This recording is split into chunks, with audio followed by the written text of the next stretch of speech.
اس واجب الوجود کی بارگاہ میں مخصوص و زیبا ہے کہ جو اس کل کائنات کا پالنے والا ہے، اور بعد رب العزت ہمارا تمام تر درود و سلام محمد و آل محمد پر کیجیے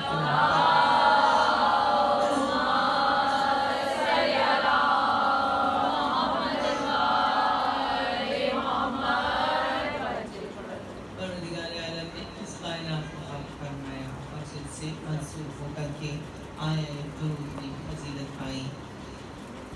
عزاداران حسین، ماتمداران رجوع کربلا، سوگواران خانواد جناب شہزادی حسین، ماتمداران امام موسی کاظم علیہ السلام، زندہ رہیے، سلامت رہیے، درود کی انجمن میں رہیے، عیسیٰ کے حصار میں رہیے۔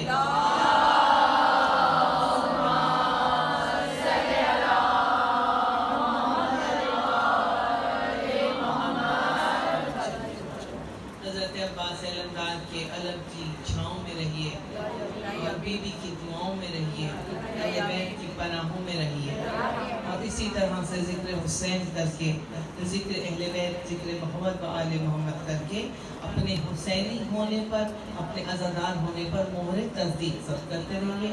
اسی طرح سے اپنے ہر عمل کو اہل بیت کی سیرت میں ضم کر کے اپنے عزادار ہونے پر اور محب اہل بیت ہونے پر مہر تصدیق سب کرتے رہیے۔ چھٹے امام نے فرمایا، امام جعفر صادق علیہ السلام صلی اللہ علیہ وسلم۔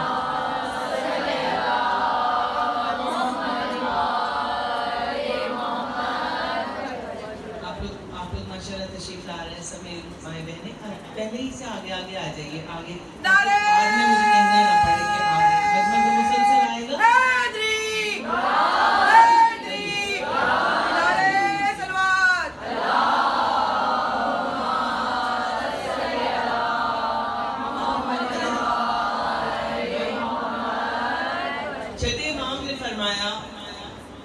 کہ ہمارے جد حسین ابن علی کی مجلس میں بیٹھ کر زور زور سے سانسیں لیا کہ ہمارے جد کا ذکر اور یہ فرش عزا تمہارے جسم کی تمام بیماریوں کو دور کرتے ہیں۔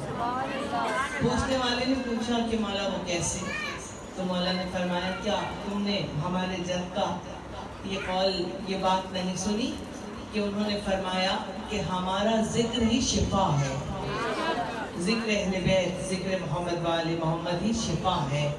اس در کو چھوڑ کے انسان کہاں جا سکتا ہے؟ تو یہی بات ہے جو اس در سے وابستہ ہو گیا اور اس فرش پر آ گیا تو عزیزان محترم اس کو شفا ہی شفا شہزادی کونین عطا فرماتی چلی جائیں گی۔ پروردگار عالم ہر بیماری کو، ہر چیز کو دور کر دے گا۔ ہم دعا کو ہیں، ظاہر ہے پہلے میں دعائیں منگواؤں گی کہ بعد میں تمہارا کبھی تابوت برآمد ہوگا، ہمیں وقت نہیں ملے گا، تو ہم آغاز میں ہی ہم دعا کرتے ہیں باقی پنجتن پاک باقی محمد و آل محمد کے صاحب خانہ، جس خلوص دل اور محبت اور عقیدت اور معرفت کے ساتھ اس مجلس کا انعقاد و اہتمام کرتے ہیں، ان کی اس مجلس کو میرے مولا اپنی بارگاہ میں شرف میں قبولیت عطا فرمائے۔